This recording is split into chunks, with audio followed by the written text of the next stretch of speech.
বন্ধুসকল, আমি সকলোৱে জানো যে এটা সময়ত পাকিস্তান ভাৰতৰ এটা অংশ আছিল, কিন্তু 1947 দুয়োখন দেশ দুভাগত বিভক্ত হয়। বিভক্ত হোৱাৰ পিছৰ পৰাই ভাৰত পাকিস্তান এক অপৰ শত্ৰু বুলি গোটেই পৃথিৱীখনত জনাজাত।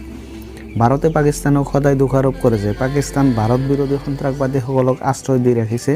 ঠিক একেধৰণে পাকিস্তানত হোৱা সন্ত্ৰাসবাদী কাৰ্যকলাপৰ বাবে পাকিস্তানে ভাৰতক দোষাৰোপ কৰে। হেল্ল' বন্ধুসকল, মই হ'লোঁ ৰাহুল আৰু আপোনালোকে চাই আছে কিউৰিয়াছ আছাম। আৰু আজি আমি আলোচনা কৰিম পাকিস্তানৰ বিষয়ে এনেকুৱা কিছুমান কথা যিবোৰ আপুনি হয়তো নাজানে। এই সকলোবোৰ কথা জানিবলৈ এই ভিডিঅ'টো শেষলৈকে দেখিবলৈ নাপাহৰিব। আহক তেতিয়াহ'লে ভিডিঅ'টো আৰম্ভ কৰোঁ।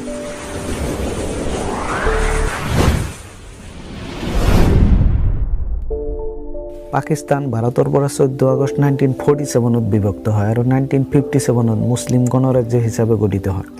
পাকিস্তান জনসংখ্যাৰ ফালৰ পৰা পৃথিৱীৰ 6ম স্থানত আছে আৰু পাকিস্তানৰ আধিকাৰিক নাম হ'ল ইছলামিক ৰিপাব্লিক অৱ পাকিস্তান। পাকিস্তানত গণতন্ত্ৰ দিৱস 23 মাৰ্চত পালন কৰা হয় আৰু যাক পাকিস্তান দিৱস বুলিও কোৱা হয়। ভাৰতৰ নিচিনা পাকিস্তানতো 60তকৈ অধিক ভাষা কোৱা হয় আৰু আপুনি জানি আচৰিত হ'ব যে পাকিস্তানৰ ৰাষ্ট্ৰীয় ভাষা উৰ্দু হ'লেও ইয়াত প্ৰায় 50% মানুহে পঞ্জাবী ভাষাত কথা পাতে। মহিলাৰ বাবে বিপদজনক দেশৰ তালিকাত পাকিস্তানৰ স্থান হ'ল 3য় আৰু ভাৰতৰ স্থান 4ৰ্থ। 2030 চনলৈকে পাকিস্তান ইণ্ডোনেছিয়াক পিছ পেলাই পৃথিৱীৰ আটাইতকৈ বেছি মুছলিম জনসংখ্যা থকা দেশ হৈ পৰিব।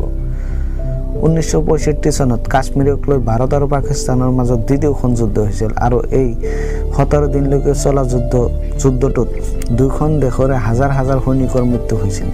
ইতিহাসত দ্বিতীয় বিশ্বযুদ্ধৰ পিছত পৃথিৱীৰ আটাইতকৈ ভয়াৱহ যুদ্ধ হিচাপে এইখন যুদ্ধক বিবেচনা কৰা হয় আৰু এইখন যুদ্ধত দুয়োখন দেশেই জয়ী হোৱা বুলি দাবী কৰে। পাকিস্তানৰ পৃথিৱীৰ ভিতৰত আটাইতকৈ ডাঙৰ এম্বুলেন্স নেটৱৰ্ক আছে, যাক ইথি ফাউণ্ডেশ্যন নামৰ এখন সংগঠনে চলায় আৰু যাৰ নাম গ্ৰীনিছ বুক অৱ ৱৰ্ল্ড ৰেকৰ্ডতো লিপিবদ্ধ হৈছে। আপুনি হয়তো বিশ্বাস নকৰিব, কিন্তু কম্পিউটাৰৰ প্ৰথম ভাইৰাছ পাকিস্তানৰ এজন যুৱকে বনাইছিল। ব্ৰডবেণ্ড নেটৱৰ্কৰ বিষয়ে ক'বলৈ গ'লে পাকিস্তানৰ পৃথিৱীৰ ভিতৰত 4ৰ্থ চবতকৈ ডাঙৰ ইণ্টাৰনেট ছিষ্টেম আছে। পাকিস্তানত ইণ্টাৰনেট ব্যৱহাৰ কৰা মানুহৰ সংখ্যা বৰ বেছি নহয় যদিও আপুনি এইটো জানি আচৰিত হ'ব যে পৰ্ণ চাৰ্চ কৰাত পাকিস্তান পৃথিৱীৰ ভিতৰত প্ৰথম স্থানত আছে।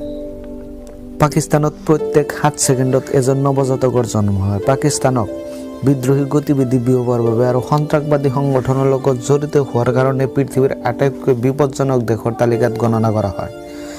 পাকিস্তানে 28 মে 1998 চনত নিউক্লিয়াৰ পাৱাৰ লাভ কৰে আৰু তাৰ পিছৰ পৰাই পাকিস্তান নিউক্লিয়াৰ পাৱাৰ থকা পৃথিৱীৰ প্ৰথমখন মুছলিম দেশ হৈ পৰে।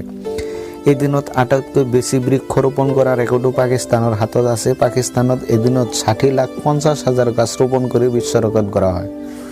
কাশ্মীৰৰ 38% ভূমি পাকিস্তানৰ দখলত আছে, যাক পাকিস্তানে স্বাধীন পাকিস্তান বুলি ক'লেও আমি তাক পাকিস্তান অকুপাইড কাশ্মীৰ বুলি কওঁ, কাৰণ স্বাধীনতাৰ সময়ত এখন চুক্তিপত্ৰ মোতাবেক মহাৰাজ হৰি সিঙে গোটেই জম্মু কাশ্মীৰ ভাৰতক দি দিছিল। সংযুক্ত ৰাষ্ট্ৰসংঘই 1947 এখন প্ৰস্তাৱ দিছিল, যাৰ জৰিয়তে পাকিস্তানী সেনাক কাশ্মীৰৰ পৰা গুচি যাবলৈ কোৱা হৈছিল, কিন্তু সিহঁতে গুচি যোৱা নাছিল আৰু ইতিমধ্যেই LOC তৈয়াৰ হৈ গৈছিল আৰু কাশ্মীৰ দুভাগত বিভক্ত হৈ গৈছিল।